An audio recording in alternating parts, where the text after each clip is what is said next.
नमस्ते दोस्तों, लेसन 8 शुरू करते हैं। आज का विषय है अकाउंट और टैक्स। कमाना जितना जरूरी है उतना ही बचाकर रखना भी। मान लीजिए प्रॉफिट 1 रुपया लाख आया, लेकिन टैक्स में 30,000 रुपए निकल गए, हाथ में बचे सिर्फ 70,000 रुपए। वही मेहनत, कम पैसा। क्या आप ज्यादा नहीं रखना चाहेंगे? हम भारत के नजरिए से समझेंगे। Demat account, SIP, ELSS, NPS. ये सामान्य जानकारी है, टैक्स एडवाइस नहीं। नियम अक्सर बदलते हैं, इसलिए ट्रेड या आईटीआर भरने से पहले इनकम टैक्स बटा अपने सीए या ब्रोकर की लेटेस्ट गाइड जरूर चेक करें। टैक्स बचाने वाले रास्ते हैं ईएलएसएस, पी, एनपीएस। आज देखेंगे कि कौन सा अकाउंट किस काम का है। निवेश से 10 रुपए लाख का प्रॉफिट दिखे, लेकिन टैक्स ज्यादा हो तो असल में हाथ में बहुत कम आता है। उदाहरण, लिस्टेड इक्विटी में 1 साल से ज्यादा होल्ड करके 10 रुपए लाख का long term capital gain LTCG हुआ। एग्जेम्पशन के बाद बचे हिस्से पर लागू रेट से कर लगेगा। मान लीजिए करीब 1.5 लाख टैक्स निकल गया, तो हाथ में लगभग 8.59 लाख बचते हैं। सटीक आंकड़ा आपकी एग्जेम्पशन और मौजूदा दर पर निर्भर है। अब उल्टा देखें, वही 10 रुपए लाख अगर short term capital gain STCG हो, यानी 1 साल के अंदर बेचा, तो दर आम तौर पर एलटीसीजी से ऊंची होती है। उसी मुनाफे पर टैक्स काट ज्यादा गहराई तक जाती है। इसीलिए टैक्स मायने रखता है। बाजार में 10 रिटर्न आया, लेकिन टैक्सेबल अकाउंट में कटौती के बाद असल रिटर्न कम महसूस होता है। ईएलएसएस या एनपीएस जैसे टैक्स एडवांटेज्ड रास्ते में उतना ही रिटर्न ज्यादा बची हुई परचेजिंग पावर बन सकता है। सीधा नियम, पहले टैक्स सेविंग और रिटायरमेंट वाले खातों ईएलएसएस, एनपीएस, ईपी को भरें, फिर बाकी पैसा सामान्य डिमैट बटा टैक्सेबल ब्रोकरेज में लगाएं। एनएसई बीएसई पर लिस्टेड शेयर खरीदने बेचने पर टैक्स कैसे लगता है? शुरुआत में लगता है पेचीदा, लेकिन ढांचा साफ है। 2 हिस्से याद रखें। सिक्योरिटीज ट्रांजैक्शन टैक्स एसटीटी, खरीद बिक्री पर छोटा सा लेवी, और कैपिटल गेन्स टैक्स जब आप मुनाफे पर बेचते हैं। एसटीटी छोटा लगता है, असली असर गेन्स की कैटेगरी पर होता है। 1 साल से कम होल्ड एसटीसीजी, आम तौर पर ऊंची दर। 1 साल से ज्यादा एलटीसीजी, जिसमें सालाना एग्जेम्पशन की सुविधा रहती है। उदाहरण, 5 रुपए लाख का छोटा सा प्रॉफिट बेचा, एसटीटी कुछ 100,000 रुपए हो सकता है, लेकिन गेन्स टैक्स अलग से लगेगा। चाय की तरह छोटी कटौती नजरअंदाज मत कीजिए, साल भर जोड़े तो फर्क दिखता है। डिविडेंड अलग कहानी है। कंपनी से डिविडेंड आने पर अक्सर टीडीएस कटता है, और बाकी आपकी स्लैब के हिसाब से आईटीआर में जुड़ता है। 50,000 रुपए डिविडेंड पर टीडीएस स्लैब से कुछ हजार निकल सकते हैं। ब्रोकर फॉर्म 26 बटा आईएस में दिखाता है। नीतियां बदलती रहती हैं, खासकर बजट के बाद एसटीसीजी एलटीसीजी दरें।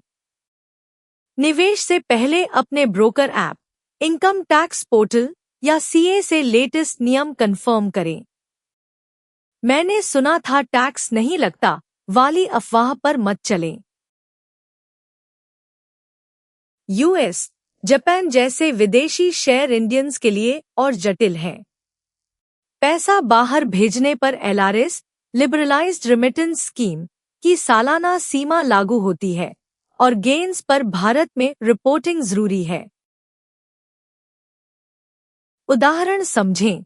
यूएस पर 5 रुपए लाख का मुनाफा दिखा, होल्डिंग पीरियड और एसेट टाइप के हिसाब से टैक्स लगेगा और आईएनआर में कन्वर्ट करके ही हिसाब होता है। 10 रुपए लाख के फॉरेन गेन पर भी वही सिद्धांत, रेट प्लस डॉक्यूमेंटेशन दोनों भारी पड़ सकते हैं। सटीक प्रतिशत हर साल बजट डीटीए पर निर्भर है। संख्या रटने से बेहतर है प्रिंसिपल समझना। एक ही साल के प्रॉफिट और लॉस को अक्सर सेट ऑफ किया जा सकता है। 5 रुपए लाख प्रॉफिट और 2 रुपए लाख लॉस हो तो नेट 3 रुपए लाख पर सोचना पड़ता है। टैक्स भी उसी हिसाब से घटता है। नियम कैटेगरी स्पेसिफिक होते हैं, इसलिए ब्रोकर स्टेटमेंट संभाल कर रखें। महत्वपूर्ण, भारतीय इक्विटी पर एसटीटी प्लस कैपिटल गेन्स का ढांचा अलग है। विदेश में अक्सर फॉरेन विथहोल्डिंग, डिविडेंड पर 15 जैसी कटौती भी लगती है। फिर भारत में क्रेडिट क्लेम की बात आती है। आईटीआर में छूटना महंगा पड़ता है, इंटरेस्ट और पेनल्टी लग सकते हैं। डिविडेंड या बड़े फॉरेन गेन्स हो तो साल खत्म होने से पहले सीए या टैक्स पोर्टल की गाइड देख लें। LRS limit, TCS on remittance और फॉर्म भरना तीनों याद रखें। टैक्स सेविंग की पहली व्यावहारिक CD ELSS, equity link saving scheme. Section 80C के तहत डिडक्शन मिलने वाला इक्विटी म्यूचुअल फंड सिप से भी चला सकते हैं। 80C की कुल टोकरी में ईएलएसएस, पी, लाइफ इंश्योरेंस आदि आते हैं। सालाना लिमिट आमतौर पर ₹1.50 लाख के आसपास रही है। Confirm latest. ईएलएसएस में इक्विटी एक्सपोजर मिलता है और लॉक इन करीब 3 साल का होता है। उदाहरण, मान लीजिए आपने ईएलएसएस सिप से साल में ₹1.50 लाख निवेश किया और 30 स्लैब में है, तो टैक्स बचत का भाव करीब 45,000 रुपए जैसा महसूस हो सकता है। सटीक आंकड़ा सरचार्ज, सेस और बाकी 80C क्लेम्स पर निर्भर। सामान्य टैक्सेबल डिमैट में उतना ही इक्विटी प्रॉफिट बाद में एलटीसीजी एसटीसीजी काटेगा। एक ईएलएसएस फोलियो में डाइवर्सिफाइड इक्विटी रख सकते हैं।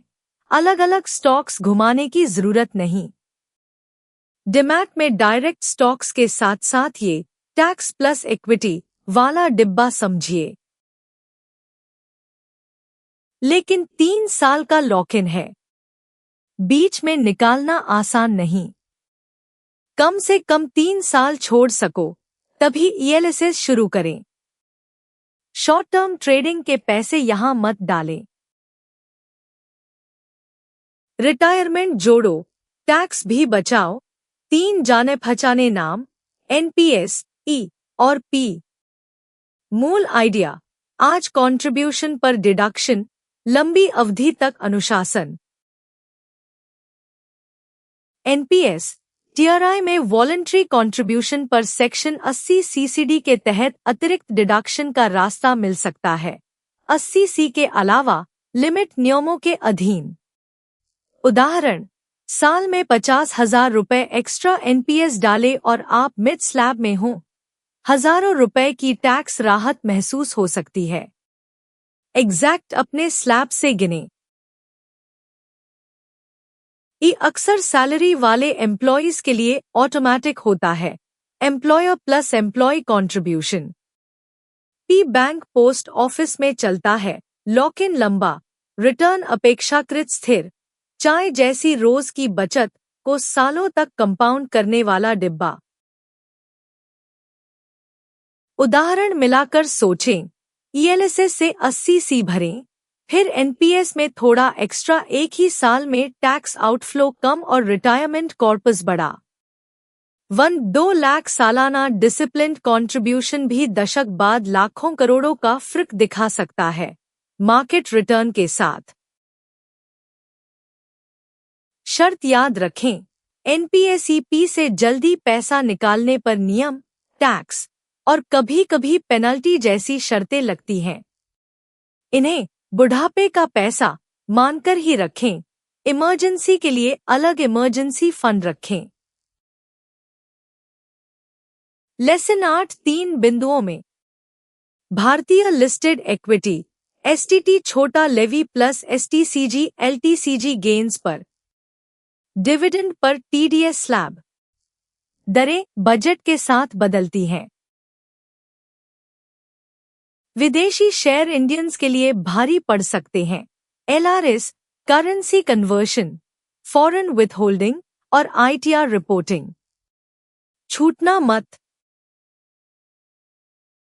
अकाउंट का क्रम ऐसा रखें, पहले ईएलएसएस बटा 80C और एनपीएसईपी टैक्स बचत प्लस लंबी अवधि, फिर सामान्य डिमैट टैक्सेबल ब्रोकरेज। इसी क्रम से हाथ में बचा पैसा अधिकतम होता है।